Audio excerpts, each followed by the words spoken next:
В этом выпуске я хочу поговорить с вами о якутском ноже. Захабыгах по-якутски. Это уже, наверное, является брендом, я бы сказал, не только по России, но, я думаю, якутские ножи известны по всему миру. И вот мой якутский нож я себе приобрел в 2019 году еще, он у меня уже 5 лет. Специально я вот в таком необработанном состоянии сегодня снимаю. Вчера вот мы там мясо резал им, печень ели замороженную, вот даже чуть-чуть вот не успел вовремя помыть, следы остаются. Надо, конечно, за ножами ухаживать. Этот нож мне сделал кузнец, я бы сказал, даже ученый, Данилов Александр Дмитриевич. Последний раз так тесно виделись, получается, 5 лет назад. В этом году на Исахе встретились, и он меня пригласил в гости, говорит, приезжай обязательно. Погнали, берем все ножи. Еще вот есть у меня такая заготовка. Вот быстренько вам расскажу. Когда этот нож мне сделали в мастерской, есть у меня серия сюжетов про это. Ну, я тогда только начинал, еще не очень, может быть, грамотно их делал. Но, тем не менее, вот этот нож сделали на моих глазах. Это очень ценно. Он для меня, вообще, якутский нож является оберегом мужским в Якутии. Поэтому я вот его очень ценю. И там же в кузне я под руководством кузнецов, мастеров, ребят, сделал заготовку. Она уже готова для того, чтобы из нее делать нож. Просто отпилили кусок пружины на глаз. Все делалось на глаз. Вот реально, все вот это. Сделали отпуск, осталось только ее, ну, она лежит уже, мне считай, 4 года, я ничего с ней дальше не делаю, потому что надо ей заняться. То есть сделать из нее нормальный нож. И вы представьте мое удивление, когда я приложил их рядом. Смотрите. Они вообще один в один. Не знаю, надеюсь, видно на камере. Просто вот идентичного размера. Как так получилось, я до сих пор не представляю. Ну, ее тоже возьму с собой. Все, погнали.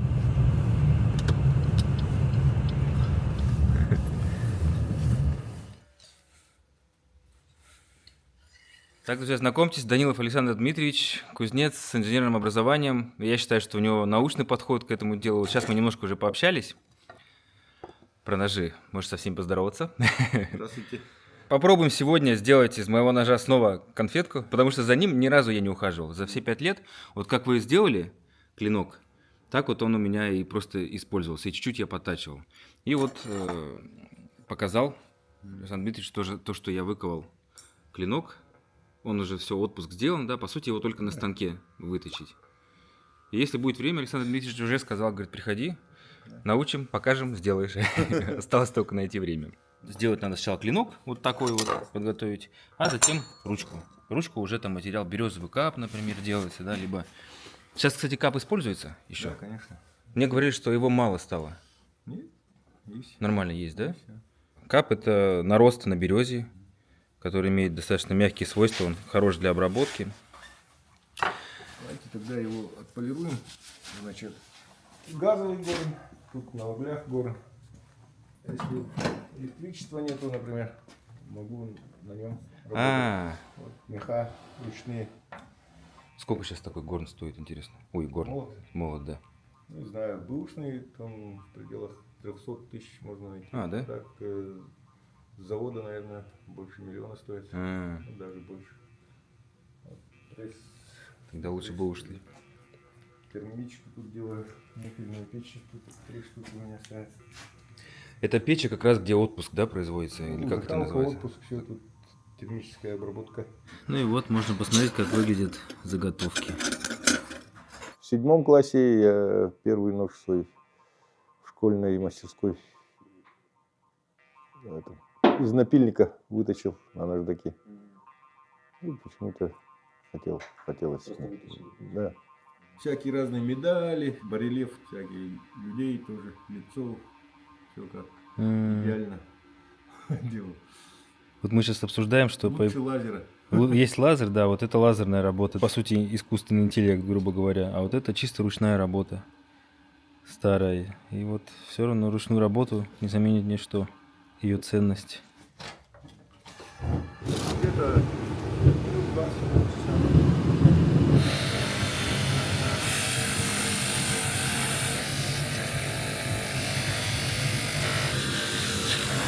паста полировочная. Все, обработку завершили, теперь заточка. А он точится с одной стороны? Вот мне говорили, что нужно только с одной стороны заточку делать. Режущая кромка с 2 сторон симметрична, если заточишь, он более устойчивый будет. А если вообще вот под ноль вывести вот так, он при нагрузках может... мягкие материалы он хорошо будет резать. А вот, например, по кости там что-нибудь заденешь, он сомнется или выкрасится.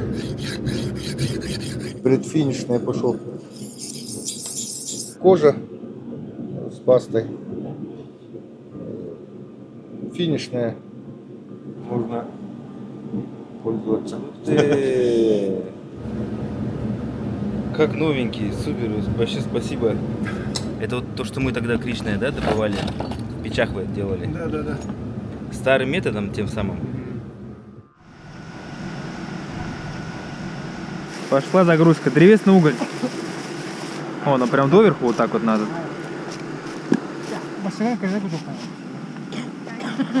Ее обжигают, чтобы сера вышла.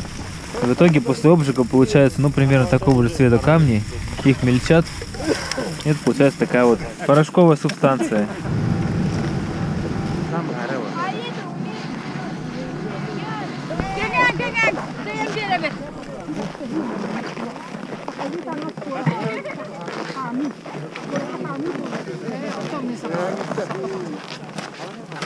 Да.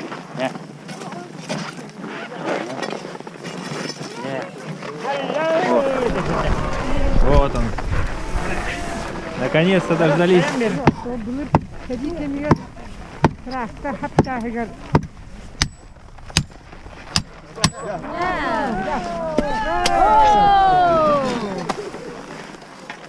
Вы рассказывали, что мой прадед последний был у нас в Жемковне, короче, кто плавил руду.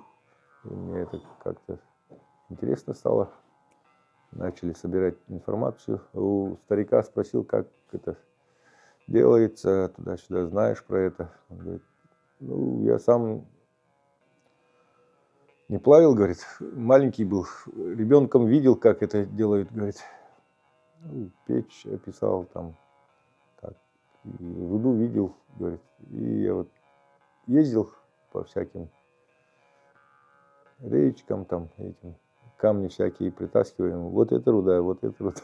Он говорит, нет, говорит. Вот камень, руда. Из него уже выплавленные вот они. Самого хорошего качества, вообще плотный, как этот.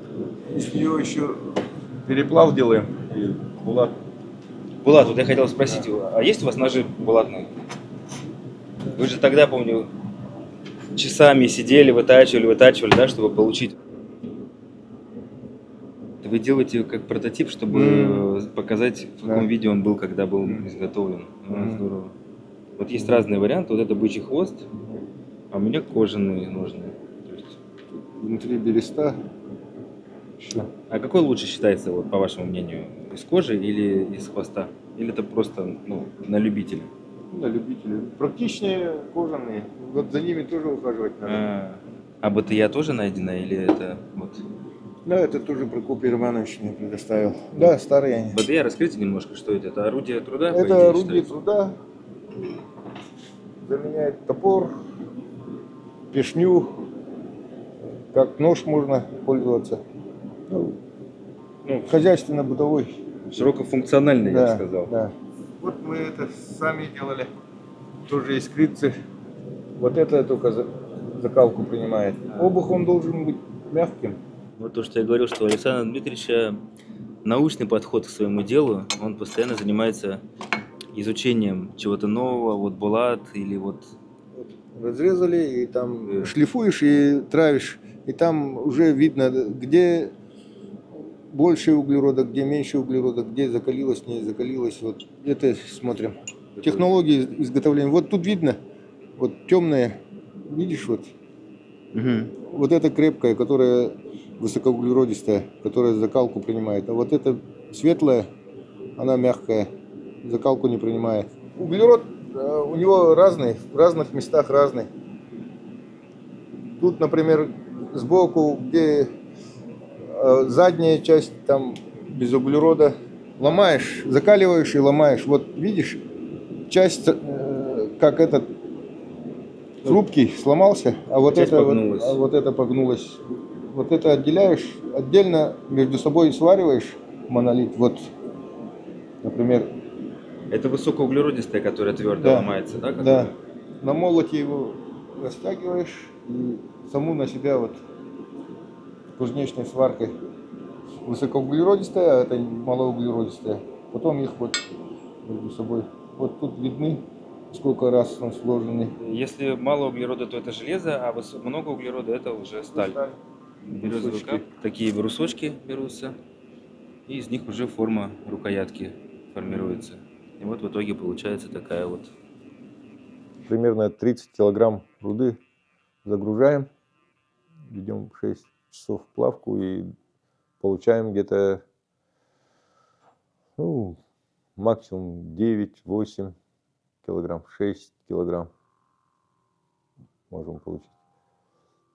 А они вот по этим описаниям за 2 часа из пуда руды, это 16 килограмм, где-то 60% они могут получить, 9 килограмм получали. Вот, и мы думали уже, что-то уже можем, думали, оказывается, нам еще надо развиваться еще. Стимул появился, сейчас будем еще, ждем весну, нормальную печку сделаем и будем экспериментировать тоже. Второй мой нож подарочный тоже приведем в порядок. Его шлифовать не надо, он новый по идее, да, только Да. заточку. Сегодня мы будем делать пишню. Очень важный для Якутии инструмент, для народа Саха, да и всех, в принципе, кто здесь проживает, особенно в деревнях. Сколько ей требуется нагрева там? 10, наверное. Минут 10, а? Это традиционная форма якутской пешни, вот такая, как батье, батас. Обычно рыбаки, которые профессионально занимаются всю зиму, рыбачат на севере, вот такие заказывают. Ученик Александра Дмитриевича, но на самом деле уже очень профессиональный кузнец Мкучу. Мы, оказывается, знакомы. У Егора Кирсанова знакомились. Мои как бы первые работы, первые рабочие ножницы, которые маме подарил. Женский оберег. Да, женский оберег. Якутский нож считается мужским оберегом, а вот ножницы женский оберег. И я знаю, что они очень прочные такие ножницы, да, что они могут что угодно порезать. Там, из того, что режется. Есть такое. Это же надо уметь правильно сделать, чтобы оно... Да, это главное у него, геометрия так сделана, чтобы он только вот с краю лезвия должен как бы соприкасаться и работать. Название у него капты, из-за чего, вот слышно, капты. Вот, например, первый нож из крицы, руда из речки Ботома. Мой учитель Александр первую выплавку делал, показывал первую сами выплавку. собирали на реке? Да, сами Вот собирали. Там в определенном месте, как бы. Каждый год есть. Да. Наши предки там добывали 800 слоев где-то, бросали. Он участник. Даже как японский нож делает это. Да, катана, да. Технология Да, технология одна и та же с японскими. И также много раз кавая мы получили вот быгак. Участник УСФ Алонко. И там призовые места, там третье, вот там второе. конкурс был, который... соревнования. Вот там же батыя показывал же мой учитель Александр. Из этого сделали полную копию из кричного железа. Криц. Вот видно здесь. Слои тоже чуть-чуть. Но он уже работал. Как сказать-то, первая моя большая работа. Я там около месяца вместе с другим учеником Афанасьев Егор, с ним около месяца днями, ночами работали вообще. Не успевали, чуть-чуть, еле-еле так успели. Выехал он и Алёкминский было в 2021 году. Там съездили. Тоже 3-е место заняли. Вот это в это лето сделано. Киричное железо вот такое. Мы этот, вот Александр, учитель, булат сделал. Булат, да? Булат. Из киричного стали сделано булат. Это ты сделал уже, да, сам? Да, ну сталь он, материал Александр сделал, я сам ковал, вот килеймо мастера сам ставил, собрал и тоже... Кто ковал, того и булат. Да? Это твое клеймо. Вот это, Да, мое. Ну, сейчас Это горы? Что это? Мукучу, Унар, А, видно же, М и У. Ямпун, да? А сейчас чуть-чуть поменял, потому что, ну, более, вот нижнюю часть более толстым сделал. Вот, например, нож моего деда 70-х годов сделано. Ну, хозяин воспользовался как бы тяжелой работой, там краска открывал или что-то делал, ну, когда уже состарился, можно сказать, и потерял. А потом один момент нашел и думал, что это знак. Ну, я уже давно искал по всем деревням, там, по всем его знакомым, спрашивал. Потом, ну, не нашел, и через 2 или 3 года вот он нашел из чердака и сразу мне отдал. Я вот как уже дедовский. Я вот так. Реликвия это же... Да, как вот так. Оберег такой Ну, семейный, да? семейный, можно сказать. Я буду показывать своим внукам, еще дальше будет. Потом- Тоже будут кузнецами, Да. да? Только Возможно. я его лично не знаю. Он тоже кузнец. Он где-то в 80-х годах, говорят, ну, говорили, что из-за болезни как бы ушло. Ну, по слухам, мать рассказывала, отец рассказывал. Ну, по им стопам, как бы генетические связи, или можно сказать, или как-то так получилось, Да, так, да. что я такой чести заслужил, чтобы я должен его путь дальнейший как бы проложить, можно сказать, или как правильно будет.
Сейчас отрежем и...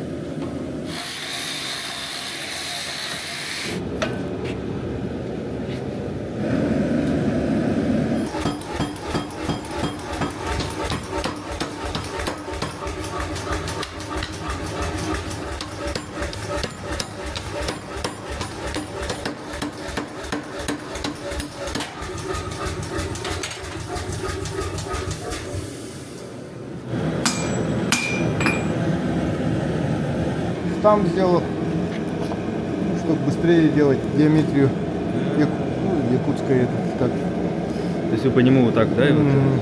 Ну, пока еще руки не дошли доделать. Пока все на глаз вручную делал. У вас столько всяких идей и планов, что да, сразу одновременно все не реализовать.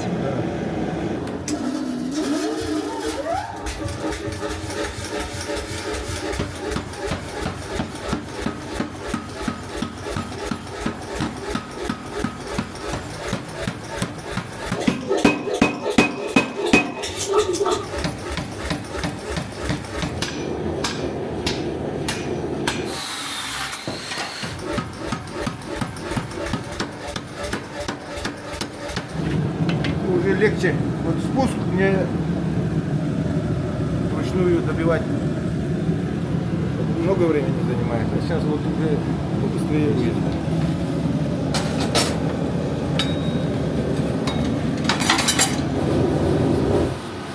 Кажется, Александр Дмитриевич сейчас впервые этой заготовкой при мне благодаря ученику Макучу работал. Получилось? Что скажете?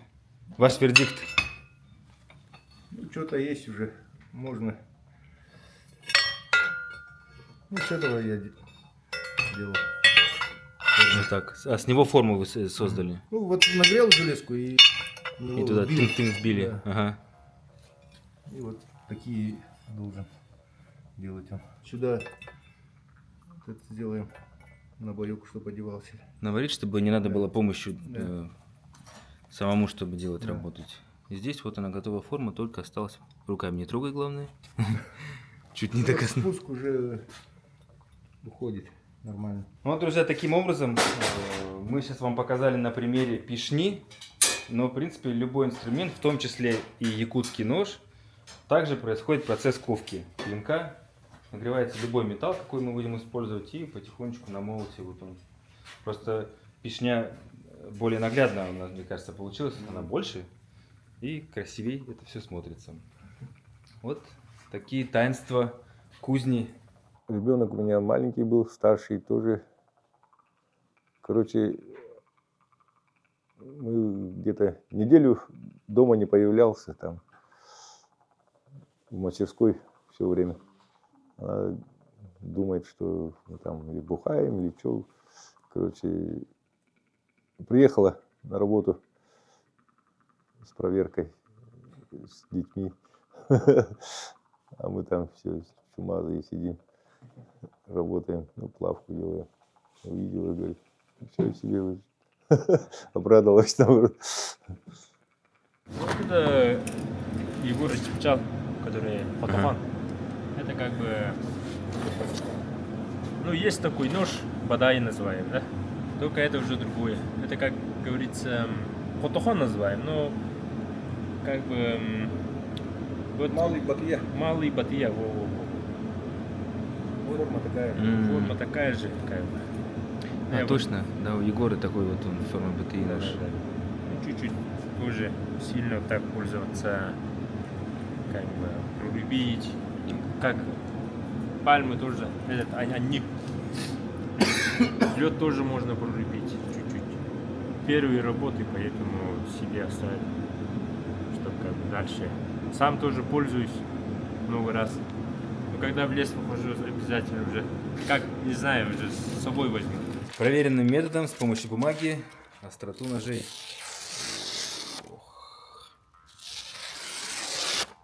Здесь посложнее, у него форма линзовидная, немножко необычная. Оп, но тоже. Дело, которое ты любишь, это не хобби, ничего, это хобби, короче, твоя работа становится. Вот тогда уже, наверное,